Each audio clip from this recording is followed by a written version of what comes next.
ഒരു പാൽപാത്രമെടുത്ത് 1 ഗ്ലാസ് പാല് വെച്ച ശേഷം 1 ടേബിൾ സ്പൂൺ നല്ല നൈസ് വറുത്ത അരിപ്പൊടിയും ഇട്ട് കലക്കി നന്നായിട്ട് തിളപ്പിച്ച് കുറുക്കണം. ഇതിൽ 2 ടീസ്പൂൺ പഞ്ചസാരയും കൂടി ഇട്ട് കുറുക്കി വയ്ക്കണം. 5 മിനിറ്റ് മതിയായതാണ്.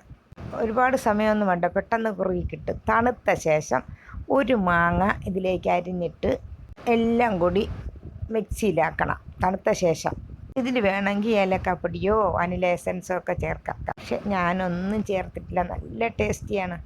എന്നിട്ട് മിക്സിയിൽ അടിച്ചെടുത്തപ്പോൾ തണുപ്പൊന്നുമില്ല, നല്ല ഐസ്ക്രീം പോലെ കോരി കഴിക്കാം. തണുപ്പിച്ച് കഴിച്ചാൽ കുറച്ചുകൂടി കൊള്ളാം. കസ്റ്റാർഡ് പൗഡറോ ഫ്രഷ് ക്രീമോ വേറെ ഒന്നും ചേർത്തിട്ടില്ല. വെറും പാലും അരിപ്പൊടിയും കുറുക്കിയതിന് ശേഷം 1 മാങ്ങയും കൂടിയിട്ട് മിക്സിയിൽ നന്നായിട്ട് അടിച്ചതേ ഉള്ളൂ. നല്ല ടേസ്റ്റും നല്ല രുചിയുമാണ്. അപ്പത്തിൽ ഐസ്ക്രീം ശരിയായില്ലേ? അതുപോലെ തന്നെയാണ് ഇന്നത്തെ ദോശയ്ക്കൊരു നല്ലൊരു ചട്നി വയ്ക്കാനാണ്.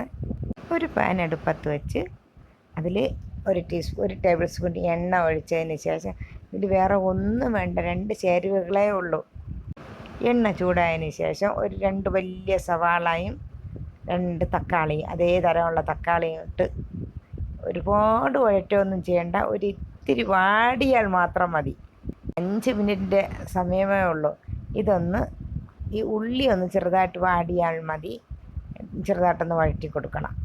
ഇതിൻ്റെ കൂടെ തന്നെ ഒരു നുള്ളു പരലുപ്പാണ് ഞാൻ ഇടുന്നത്. ആ പരലുപ്പും കൂടിയിട്ട് അലിഞ്ഞ് കിട്ടണം. എന്നിട്ട് തണുക്കാൻ വയ്ക്കണം. ഇത്രയും മതി. എന്നിട്ട് കാര്യം മറന്നുപോയി, 1 പിടി മുരിങ്ങയില. ഈ മുരിങ്ങയില ചേർക്കേണ്ട ആവശ്യമില്ല, പോഷകം കിട്ടാൻ വേണ്ടിയാണ് മുരിങ്ങയില, കറിവേപ്പില. ഇത് മുരിങ്ങയില ഉണക്കി വച്ചിരുന്നതാണ്. ഒരുപാട് മുരിങ്ങയില ഉണക്കി വെച്ചിട്ടുണ്ട്.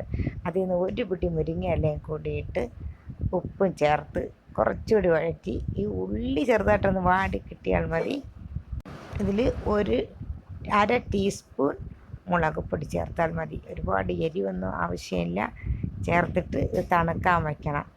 തണുത്തതിന് ശേഷം മിക്സിയിലിട്ട് അടിച്ചെടുത്താൽ 5 മിനിറ്റ് കൊണ്ട് നല്ല കറി റെഡിയായി.